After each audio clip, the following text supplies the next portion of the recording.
demander à présent au Rav Asher Marciano qui va nous faire un petit résumé de ce qu'est cette takana, de ce qu'est cette institution du Rabbi de faire Chita, de l'étude de Chita et Rambam, et de nous dire aussi quelques mots d'encouragement. Rav Asher Marciano. Shavua Tov, Agu Tevor. Je vais tenter rapidement de présenter un plan d'ensemble, on va dire un résumé qui tente d'offrir une certaine compréhension de ce que la takana, non seulement du Rabbi, mais des Rebbeim, à travers le Rabbi, qui constitue ce qu'on appelle aujourd'hui Chitat et Rambam, cette étude quotidienne de Chumash, Teilim et Tanya, tel que Rabbi Nissim l'a expliqué, et de l'étude de Maïmonide du Rambam. La Gemara dans Kiddushin, le Talmud dans Kiddushin nous rapporte que un homme doit être Yashlish Adam Shnotav. Un homme doit couper en trois son étude quotidienne de la Torah. Un tiers dans le Mikra, c'est-à-dire le Chumash, de Bereshit Advarim, un tiers dans la Mishnah et un tiers dans le Talmud, dans la Gemara. Et j'ai cet après-midi découvert que, selon l'Admor HaZaken, le Chumash, c'est lorsqu'on étudie le Chumash tous les jours, le Chumash de la Paracha, on est quitte avec cela. Ensuite, la Mishnah, d'après l'Admor HaZaken dans son Shulchan Aruch, l'étude de Rashi sur le Chumash est appelée et considérée halachiquement comme la Mishnah. Ensuite, le Talmud, l'Admor HaZaken dit que Chokhmat HaKabbalah, ce que la Chassidut nous enseigne, est bien évidemment l'œuvre, le chef-d'œuvre que la Chassidut nous a offert, et on va bientôt célébrer la fête de Yutet Kislev, qui est quelque part également la fête du Tanya. On est quitte également du shlish de Talmud, du tiers, de Gemara qu'on doit étudier quotidiennement. Bien évidemment, c'est un point de vue, on va dire, halachique du sujet.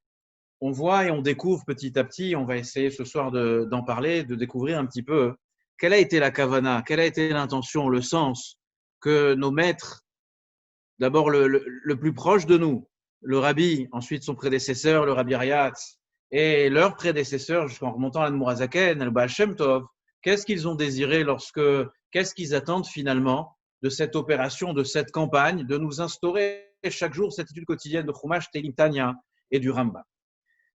Lorsqu'on étudie le Chumash, et on étudie le Chumash de manière quotidienne, il y a ce slogan presque de vivre avec son temps, que la paracha de la semaine constitue. On a tous foi que le texte de la Torah est intemporel. Il dépasse le temps dans le sens où le message n'est pas un message du passé, mais un message, comme on le dit tous les matins dans les bénédictions du matin, Baruch ata Hashem noten Torah, béni sois-tu Hashem qui nous donne la Torah. Il nous le donne au moment présent.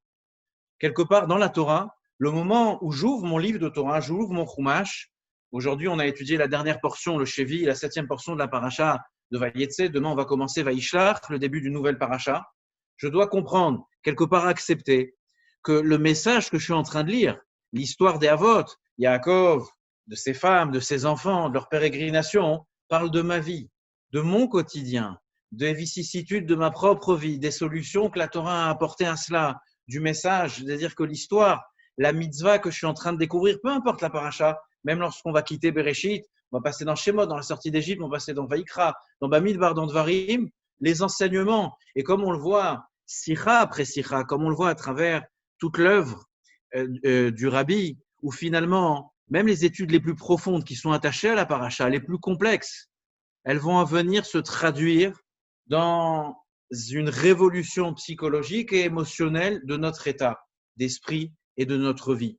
Apprendre le Chumash, c'est d'apporter la Torah dans mon monde à moi et de voir vivre avec son temps, avec l'époque qui est la nôtre. Et Dieu sait que l'époque que nous vivons, elle est quelque part difficile. Mais dans le Chumash et dans le Rashi, à travers, et chacun à son niveau, comme disait le Rav Mendel Nissenbaum tout à l'heure, l'étude de Chitat et Rambam a cette chose particulière, que peu importe notre degré de compréhension, les études qui ont été les nôtres, notre capacité à rentrer littéralement dans le texte, à pouvoir le traduire ou le lire directement en français, mais c'est quelque chose qui est à la portée de chacun. Ensuite, nous avons la lecture des Teilim telle qu'elle a été partagée pour chaque jour qui constitue un mois. Et de cette manière-là, chaque mois, nous finissons les 150 paragraphes de Teilim. Il y a un verset dans Teilim que nous récitons d'ailleurs à la fin de chaque Amida, qui dit la chose suivante, Iou les Ratson Imrefi, je vais vous le lire directement en français, que les paroles de ma bouche et la méditation de mon cœur soient agréées devant toi, Éternel, qui est mon rocher et mon libérateur. C'est le sens lorsqu'on finit notre Amida, alors on demande à Dieu que puis-je avoir le mérite que ce qui est sorti de ma bouche, la méditation, ce qui se passe dans mon esprit, dans mon cœur, elle puisse t'atteindre, elle puisse être agréée, exaucée par toi, Kadosh Baruch Hu lui-même. Et ce qui est rapporté dans le Midrash sur Teilim, Midrash Teilim, c'est que Yehul Ratson, il me réfie les paroles de ma bouche, qu'elles soient gravées pour les générations. Que tout ce qu'a dit David dans son livre, les Teilim sont l'œuvre de David Améler, de notre roi David. Et qu'en fait, il a parlé pour lui-même, et il a parlé avec une vérité, avec une sincérité, où véritablement, il est en train, pardonnez-moi, il est en train de parler à son thérapeute. Il est en train de parler à la seule entité, on va dire, qui puisse le comprendre, qui puisse ne pas le juger et d'accepter les difficultés qui sont les siennes, qui sait accepter les joies qui sont les siennes. Et on vit avec David Améler, on vit avec le peuple juif. Et le Midrash Teilim nous dit que ces versets de Teilim, et faites attention, lorsque tout va bien et on veut remercier Dieu, nous récitons Teilim. Lorsque nous attendons une bonne nouvelle et on veut faire en sorte qu'elle puisse se réaliser, alors on lit Teilim. Lorsque malheureusement les pronostics sont mauvais, on lit Teilim. Lorsque malheureusement la tragédie est arrivée, on lit également Teilim. C'est-à-dire que le livre de Teilim est l'un des livres du judaïsme qui ne quitte jamais l'être juif, peu importe dans quelle situation il se trouve, quelles sont les émotions qui sont les siennes. Et qu'en fait, David, lorsqu'il l'a écrit, Beruach HaKodesh, par prophétie, il l'a écrit parce que ces mots, comme tout à l'heure pour la paracha de la semaine, ces mots sont intemporels, ils sont éternels, ils s'adressent à l'intérieur de pour chacun d'entre nous.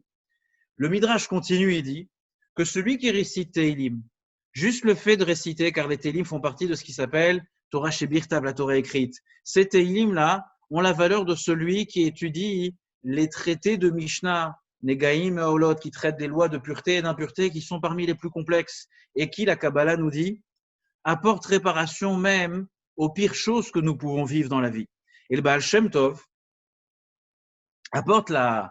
il amène quelque part l'importance de lire Teilim, mais je vous invite à lire, j'ai regardé tout à l'heure, à la fin du Teilim qui a été traduit en français, je l'ai pas sous la main, mais la traduction du Bet Lubavitch.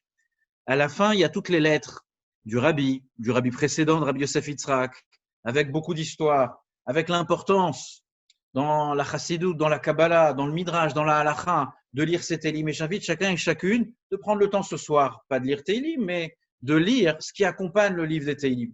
Et là-bas, on découvre un mot du Baal Shem Tov, où le Baal Shem Tov dit la chose suivante. Lire les Teilim, il n'y a aucune condition prérequise pour les lire. Alors, on ne lit pas la première partie de la nuit, on va dire le reste du temps. Lire les Teilim ont cette capacité que même si une personne serait quelque part en proie à un mauvais décret, à une rigueur divine qui lui impose des choses qui sont difficiles, dit le Baal Shem Tov, sa récitation, sa lecture des Teilim a cette capacité de venir tout briser. D'ailleurs, il est dit dans le Teilim, chapitre 106, Kuvav, Mi Emalel Gevurot Hashem, qui peut exprimer, nous dit le roi David, les actes puissants de l'Éternel, qui pourra proclamer toutes ces louanges, dit le Baal Shem Tov. Mi Emalel Gevurot Hashem, il dit que le mot Yemalel, exprimé en hébreu à la même racine, appartient aussi au synonyme qui veut dire briser, qui a la capacité de briser un décret divin qui peut exister dans notre vie. C'est celui que Yashmia Kol Teilato, celui qui est capable de proclamer toutes les louanges de Dieu. Mais alors, comment trouver toutes les louanges de Dieu? Comment prétendre être capable d'exprimer toutes les louanges qui seraient à même d'apporter la louange au Créateur de toutes choses, à Kadosh Baruch Hu? C'est en récitant les Teilim. En récitant les Teilim jour après jour, avec cette rigueur que seul l'être sérieux sait avoir, de lire tous les jours ces quelques Teilim, avec le temps qu'il le faut. Et le Rabbi continue sur ces mots du Baal Shem Tov dit que non seulement un projet d'un mauvais décret peut être annulé, mais le Rabbi va plus loin que ça. Il dit même après le Xardin, même si le décret divin a été scellé dans le ciel, les Teilim récités de manière la plus simple, avec la foi la plus complète, que ma récitation de Teilim, parce qu'elle m'a été imposée par le roi David, parce qu'elle a été instaurée par nos maîtres et par les Rébéim, elle a cette capacité de pouvoir briser même les décrets les plus difficiles. Je continue dans dans mon plan d'ensemble, on va dire. Maintenant, parlons du Tanya. Nous arrivons, avec à la grâce de Dieu, nous arrivons très bientôt à la fête de Yutet Kislev, la fête de la libération de son auteur. Le Tanya est un chef-d'œuvre. Alors, peut-être serait l'occasion d'en parler une autre fois plus en détail. Mais j'aimerais, comme on est le samedi soir, et il est de coutume de raconter une histoire. Un jour, le Tzemar Tzedek, lorsqu'il était très jeune, a voulu ponctuer le Tanya. Dans le Tanya, il n'y a pas de nekudot, il n'y a pas de voyelles, ce qui, des fois, rend difficile sa lecture. Et il a eu un rêve. Il a rêvé qu'on lui a montré, on lui a posé une question à l'achik en tant que rave. On lui a posé une question à l'achik, est-ce qu'un Sefer Torah sur lequel on a inscrit les voyelles, est-ce qu'il est caché? Le lendemain, c'est-à-dire après le rêve, le Tzemar Tzedek rejoint son grand-père, l'Admour Hazaken, et il lui raconte son rêve. L'Admour Hazaken lui dit la chose suivante. Le Sefer Torah ne peut pas être ponctué, en tout cas sur le parchemin. Pourquoi? Parce que les interprétations qui s'y prêtent, les couches de lecture qui appartiennent au Sefer Torah, elles sont infinies. Et finalement, poser des voyelles viendrait restreindre le message. C'était un peu comme si qu'on devrait lire la Torah qu'en français, mais la lire en français dans sa traduction la plus littérale et la plus simple. Ça viendrait enfermer le texte dans uniquement ce qui s'appelle sa traduction française. C'est pareil pour les nekudot, les voyelles. Tous les mots de la Torah sont chez Motab, chez la Kadosh Baruch Hu. Tzemar Tzedek comprend ici que les plus de 20 ans que son grand-père a passé, à rédiger, à enlever, à soustraire, à rajouter, ne serait-ce qu'une lettre dans le Tanya, ont quelque part la même valeur que la Torah chez Birtav, la version révélée de la Torah. Alors le Tanya, qui est, entre guillemets, dans une expression chassidique, la Torah écrite de cette version cachée de la Torah, de Torah Tanistar, de la Kabbalah, ce qu'est le Tanya. C'est ça l'importance du Tanya. Il y a un nombre incroyable d'histoires. De la même manière qu'on se doit de vivre avec les 53 parachiotes, les 53 passages que nous lisons chaque Shabbat sans exception. Nous lisons chaque Shabbat, pareil, il y a 53 chapitres, en tout cas dans la première partie du Tanya, qui correspondent aux 53 parachiotes. De cette manière, on vit avec le temps dans la paracha et on vit avec le temps qui des fois se cache, qui des fois est dissimulé et on a beaucoup de mal à venir le comprendre. Le Tanya, le mot Tanya, c'est les mêmes lettres que Etan, qui veut dire force, qui veut dire vigueur. Et nos maîtres nous ont enseigné que la force de pouvoir lutter contre les forces extérieures qui ont cette capacité des fois de nous faire mal et que certaines fois on peut craindre, alors la récitation des mots du Tanya, ne serait-ce que déjà de les lire, et ensuite, grâce à Dieu, comme on l'a dit tout à l'heure, les possibilités d'accès au Tanya et aux autres œuvres, les Chumash, Teilim et le Rambam et Maïmonide, sont ouvertes à chacun et à chacune. Elles existent en français sous différents formats, sous différents supports. Vous pouvez avoir le livre, vous pouvez avoir une brochure que vous recevez chaque semaine, vous pouvez le lire sur votre portable, sur Internet, peu importe. Aujourd'hui, l'apport des excuses dans le ciel de ne pas faire Chitat et Rambam, je plaisante ainsi, elle s'est fermée parce qu'on a toutes les possibilités de le faire. Et donc, en fait, la capacité d'aller chercher et de comprendre cette œuvre monumentale que nous offre l'Admour Hazaken, cette œuvre qui nous fait découvrir l'anatomie de la psyché de l'être humain, qui ensuite, dans sa deuxième partie, nous parle de la structure, de la logique des mondes spirituels, de ce que nous appelons les sphirotes, et ensuite d'aller comprendre ce qu'est la tchouva, le retour vers Dieu, mais c'est finalement le retour vers soi, qui en fait offre une thérapie totale et complète pour l'être humain qui n'aurait que le sérieux d'ouvrir le même livre chaque jour et d'apprendre encore un passage chaque jour. Ça, c'est le Tanya. Nous savons que le Tanya, il apporte purification. Le Tanya apporte de la pureté à un monde qui est tellement intoxiqué par tout ce qui se passe autour de lui et qui, malheureusement, nous manquons de concentration, pour pouvoir s'investir. Et que finalement, je m'égare peut-être un petit peu maintenant, mais finalement, dans le résultat, dans le produit que nous avons aujourd'hui devant nous, étudier Chitat et Rambam. Je viendrai sur le Rambam un tout petit peu plus tard. À la fin d'une sikha, d'un commentaire du Rabbi sur la fête de Shavuot, et nous sommes samedi soir, et le samedi soir est dans notre tradition liée au roi David, qui est Malka Meshicha, qui est le roi Mashiach, parce qu'il est son ancêtre, il est le roi qui a été oint, il est l'ancêtre de Mashiach. Et que finalement, Chitat et Rambam, tout est lié à la venue de Mashiach, tout est lié à ce personnage, à cet événement. Et le Rabbi dit la chose suivante, que des fois David est appelé dans le Zohar, Bedicha de Malka. Alors, je ne sais pas comment le traduire exactement en français, mais en tout cas, ce que le rabbi dit, tel que le rabbi le dit, c'est qu'il apporte de la réjouissance, il apporte de l'allégresse. David, il sait exprimer sa tristesse, mais il sait surtout chanter, il sait surtout danser. Pour la chose la plus précieuse que nous avons, c'est la Torah. Et le rabbi continue et il dit la chose suivante,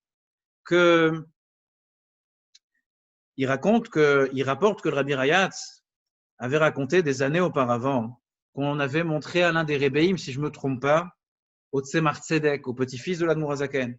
On l'avait montré dans une vision. Est-ce que c'est dans un rêve ou autre, je ne sais pas. Et on avait cité ce verset, Vaïchitat Elokim Alarim. Rappelez-vous, lorsque les enfants de Yaakov, certains de ces enfants vont mener la guerre contre les habitants de Shrem et ensuite leur père craint que tous les habitants de Canaan se soulèvent contre cette petite famille que constituaient Yaakov et ses enfants. Alors là, la Torah nous dit Vaïchitat Elokim Alarim. Chitat, dans les mots de la Torah, nous dit Rashi, en s'inspirant du Targum, veut dire crainte, pachad. Vaïchitat Elokim Alarim. La crainte des peuplades qui habitaient autour de cette ville, la crainte est tombée sur eux. Ils ont commencé à craindre les enfants d'Yaakov.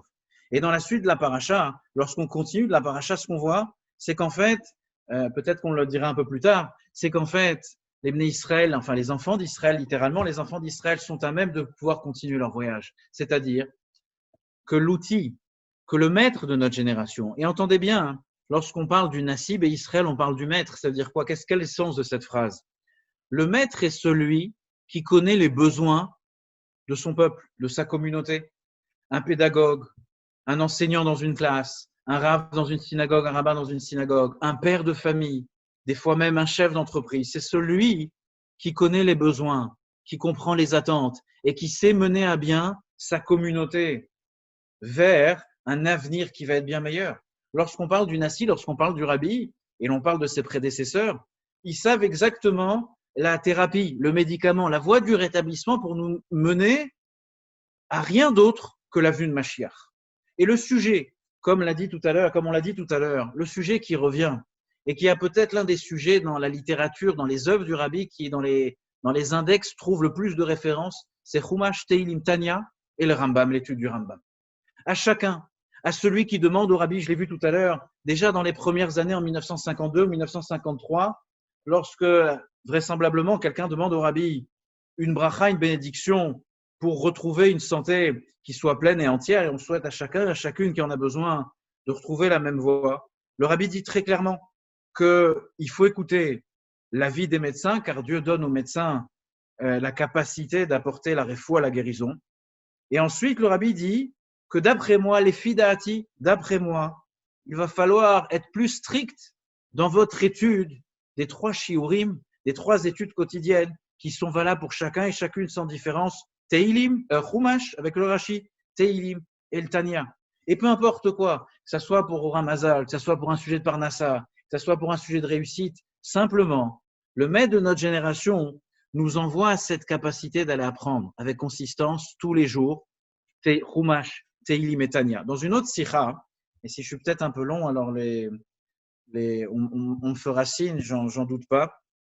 Dans une autre sikha, le Rabbi fait comprendre, on va dire, entre les lignes, que Moshe, quelque part, celui qui vient coucher par écrit ce que Akadosh Baruch Hu lui dicte, s'appelle Torah Shebirtav, le Chumash. Ensuite, David, on arrive à une autre époque, un autre pivot dans l'histoire du peuple juif. On est à la veille de la construction du Beth Amikdash, on est posé maintenant, enfin, en Eretz Israël. David mène les guerres contre tous nos ennemis. Et David va exprimer, comme je l'ai dit tout à l'heure, tous les aléas, les hauts et les bas, les humeurs de chaque être humain pour l'humanité tout entière et pour l'histoire tout entière. Vient ensuite le Baal Shem Tov, un autre pivot de l'histoire de l'humanité, l'avènement de Torah Chassidut. Et par extension, la révélation du Tanya, la révélation et en fait, le Rabbi nous fait comprendre que finalement, ces 3 grands maîtres, qui sont les 3 grands moments du judaïsme, nous ont donné le Chumash, le Teilim et le Tanya. Et qu'en fait, finalement, la voie pour arriver à la réussite absolue, ultime, que s'appelle l'avènement de Mashiach, c'est de quotidiennement, d'ancrer à l'intérieur de nous cette étude du Chumash, Teilim et du Tanya. Dans une autre lettre, le Rabbi apporte la chose suivante, des mots qui sont très très forts. Je vais essayer de les retrouver sur mon écran et de vous les lire à l'oral. Que finalement, nous tous désirons, dit le Rabbi, avoir Birkat Hashem, la bénédiction de Dieu, dans nos sujets les plus quotidiens. Et le Rabbi dit, afin de recevoir la bracha d'Akadosh Baruch Hu, il est dit dans la Torah, Im bechukotai telechu, si vous suivez mes commandements, nous dit Dieu, alors, venatati gishmechem beitam, je vous donnerai toute la matérialité finalement, tout ce dont un être humain a besoin pour se réaliser et être heureux. Rashi nous dit, qu'est-ce qu'il faut faire pour recevoir la bracha d'Akadosh Baruch Hu? Il faut s'adonner, il faut s'investir dans l'étude de la Torah.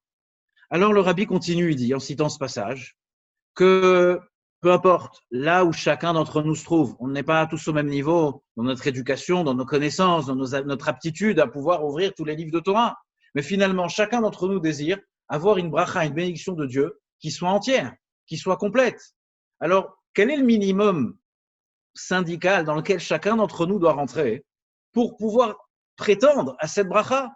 Comment je fais pour rentrer et moi aussi faire partie de Imbechukotai Telechu?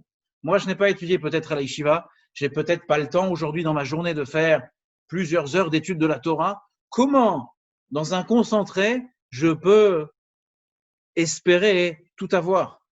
Le Rabbi dit très simplement, c'est l'étude de Chitat. Par extension, on va rajouter que c'est l'étude du Rambam. On a le Chumash, on a la Torah Shebirtav, on a les Teilim, on a le Tanya, etc. Maintenant, j'aimerais juste introduire, et je laisserai ensuite la parole, la takana, ce que le Rabbi a instauré lorsque il nous a demandé d'étudier chaque jour le Rambam. Nous venons de voir ensemble quelques points sur l'importance d'étudier Chitat et Rambam chaque jour. En 1984, si je ne me trompe pas, le Rabbi va avoir des mots très intéressants, on va dire, et il va dire la chose suivante. Finalement, à travers l'histoire, nos sages, comme je disais tout à l'heure, ceux qui sont responsables du présent et du futur du peuple juif, ont toujours eu à l'esprit un objectif, de rapprocher les Juifs entre eux. Si vous faites attention, ce qui a toujours caractérisé nos plus grands maîtres, c'est qu'ils étaient rassembleurs, fédérateurs, dans leur communauté, au dehors de leur communauté. On n'a jamais accepté chez nous des personnes qui venaient compartimenter la communauté et rejeter les uns et les autres. D'ailleurs, l'avènement du chassidisme, le Baal Shem Tov lui-même, lorsque on va observer à son époque que le peuple juif se scinde en deux parties, en deux communautés, le Baal Shem Tov va venir dire qu'en fait, nous sommes tous un seul et même peuple, une seule et même famille. Et donc, encore une fois, l'inquiétude la plus grande d'un maître dans notre tradition, c'est de rapprocher les Juifs entre eux. Et d'ailleurs, le Rabbi dit particulièrement, le Talmud nous affirme, que la destruction du temple est due à la haine gratuite. Nos ancêtres, à l'époque du Second Temple, se détestaient presque sans raison. Et ce qui a causé la destruction du temple. Le Rabbi nous dit, qu'est-ce que je comprends ici? Qu'est-ce que je comprends de là? Que si j'enlève la raison qui a causé, ce qui a causé la destruction du temple, donc le temple sera reconstruit immédiatement. Si je trouve le moyen de pouvoir unir les cœurs, les esprits, les corps de tous les Juifs, tous ensemble, et qu'ils puissent ressentir cet amour, alors nous sommes déjà à Mashiach. Et le Rabbi pose la question suivante. Comment? De quelle manière? Il existe différentes manières. On voit que dimension sociale, nationale, culturelle, artistique, tous les Juifs, peu importe leur origine, qu'elle soit ashkénaze ou séfarade, peu importe leur niveau d'études, peu importe ce qui les a intéressés, ça serait plus Eretz Israël, la culture juive, la culture traditionnelle, la tradition, peu importe, chacun cherche à apporter une pierre à l'édifice pour réunir, pour dire voilà ce qui nous rassemble. Mais le Rabbi demande, mais quelle est la voie la meilleure, la plus effective? Quelle voie nous mène à véritablement unir tous les Juifs? Et finalement, dépassons le temps. Unir les Juifs du passé, nos ancêtres, jusqu'à la venue de Mashiach. Alors le Rabbi dit la chose suivante. Qu'est-ce que nous avons de plus commun, entre guillemets? Qu'est-ce que nous avons de plus authentique? Quelle dimension est capable de nourrir la nation, notre culture, notre terre, notre peuple, notre physique et notre spirituel? C'est seulement, uniquement, nous dit le Rabbi, c'est la Torah. Et dans la Torah même, nous dit le Rabbi, quelle œuvre trouvons-nous qui est capable de réunir toute la Torah chez Baal Pé, toute la Torah orale, des sujets qui constituent notre croyance, des sujets qui nous parlent de la création, des sujets qui nous parlent de la tchouva, de Shabbat, des lois de mélange de graines, des lois de pureté et d'impureté, des sacrifices, de l'avènement messianique, de la nomination de Mashiach, peu importe quel domaine. Tous les domaines y sont assemblés. C'est le Rambam. C'est l'œuvre de Maïmonide, le Yad HaChazaka, qui va être finalement la quintessence de toute Torah chez Baal Pé et faire en sorte qu'à travers cette œuvre si centrale dans la vie de chacun, il vient à travers, peu importe le mode qu'on utilise, que ce soit 3 chapitres par jour qui nous mènent à conclure l'étude en 1 an, un chapitre par jour qui va nous permettre de le finir en 3 ans, Sefer HaMitzvot, juste étudier, lire, comprendre la mitzvah, comprendre quels sont les 613 mitzvot de la Torah, au moins le savoir. D'ailleurs, j'entends souvent au Beit Rabad, on demande, et je pense que c'est les plus sincères qui posent ces questions, quel est, pardonnez-moi, vous allez peut-être rire, mais quel est mon tikkun? Quelle est ma voie? Dans quoi m'investir pour me réaliser dans ma vie? Comment me construire? Comment avancer dans notre étude de la Torah pour que cette étude de la Torah elle puisse construire un être qui soit, comme on dit, un Ben Torah? Beaucoup rêvent, et pardonnez-moi l'image, beaucoup rêvent de l'apparition d'un maître, d'un grand maître qui vient et qui dit « Mon très cher, écoute-moi bien, pour toi, pour ton âme, pour te réaliser sur terre, il va falloir que tu étudies ça et que tu t'investisses dedans. » Je ne sais pas si cette image se réalisera un jour. Ce que je sais, c'est qu'il y a une autre image qui s'est déjà réalisée pour chacun d'entre nous.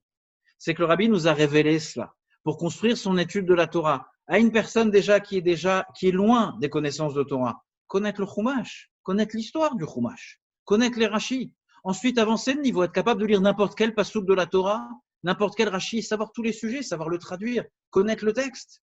Ensuite, le Tanya, comprendre au fur et à mesure un véritable derrière comment exprimer, comment comprendre la psyché de l'être humain. Pourquoi il y a des jours où je suis triste, des jours où je suis plus heureux, pourquoi des jours où je me sens brisé. Qui suis-je finalement? Suis-je une personne ou 2 personnes? Suis-je animé d'une personne qui vit à l'intérieur de moi où j'ai 2 âmes avec de véritables structures? Ensuite, Teilim, verser son âme, exprimer ce qu'on ressent à Dieu, considérer Dieu comme son véritable thérapeute. Et donc finalement, tout ce que nous voyons, comprendre le Rambam, tous les sujets de la Torah, quelqu'un qui finit le Rambam ne serait-ce que dans sa lecture en français, il peut prétendre au bout d'1 an ou 3 ans avoir abordé tous les concepts, toutes les thématiques qui apparaissent dans la Torah chez Baal Pé. Je finirai avec les mots suivants. C'est un programme que le Rabbi nous offre. Il nous donne un cadeau, car c'est le seul et l'unique moyen de s'attacher à lui, comme le Rabbi l'écrit lui-même, et comme son prédécesseur l'écrit, comme le Rabbi Rayatz l'écrit lui-même. C'est le seul moyen de s'attacher à lui. S'attacher à lui par la Torah, c'est s'attacher à chaque juif. Et finalement, on se retrouve où? On est en train de s'attacher avec notre maître, on s'attache avec notre cœur qui est la Torah, et on s'attache tous ensemble à travers cette étude. Et finalement, qu'est-ce que le Rabbi nous propose? Un programme qui inclut toutes les bases, tous les fondements, une clé concrète pour réussir dans son étude de la Torah, dans sa guérison physique et morale ou mentale, dans sa parnassa, peu importe. C'est un moyen d'accès avec tout le reste. Un dernier point. Le Rabbi a demandé de la régularité. Le Rabbi a demandé, il a expliqué que cette régularité, cette constance, tous les jours, 365 fois par an, avec certaines fois des conditions halachiques comme la veille de Tisha B'Av et autres, mais peu importe. Cette constance, c'est la seule qui est capable de développer l'être et de lui donner une réelle vitalité. Donc, le programme est très, très clair. J'invite chacun et chacune, à ceux qui le font déjà, à aller beaucoup plus loin dans leur étude, à ne pas accepter comme, et je plaisanterai en faisant passer un petit message ce soir, comme certains ont plaisanté sur une affiche qui est sortie dernièrement, hein, il faut être insatisfait dans la vie. Il faut être insatisfait de votre étude. Il faut demander plus à votre étude. Vous avez vu le Chumash, vous allez découvrir le Chumash de demain. Ayez la question, peu importe si vous avez demain la réponse, peut-être elle viendra la semaine prochaine. Dans votre Rambam, retirez une halakha, gardez une halakha en tête. J'ai compris un concept. Je sais ce que c'est Tevel, Dmaï, Maaser Ani, Maaser Sheni. J'ai retenu une chose. Dans mon Teilim, je me suis ouvert à Dieu. Aujourd'hui, j'étais pas bien, mais j'ai récité Teilim. Alors que Dieu fasse, et j'associe chacun avec moi dans ces mots, que ceux qui ont besoin d'une guérison complète et qui sont des moteurs de motivation à pousser chacun et chacune dans l'étude du Rambam de Chita, Kadosh Baruch Hu leur accorde tout ce dont ils désirent et bien évidemment une guérison physique et tangible très bientôt. Merci beaucoup et Shavua Tov. Amen, amen. Bravo Rav Marciano, pour ces belles paroles.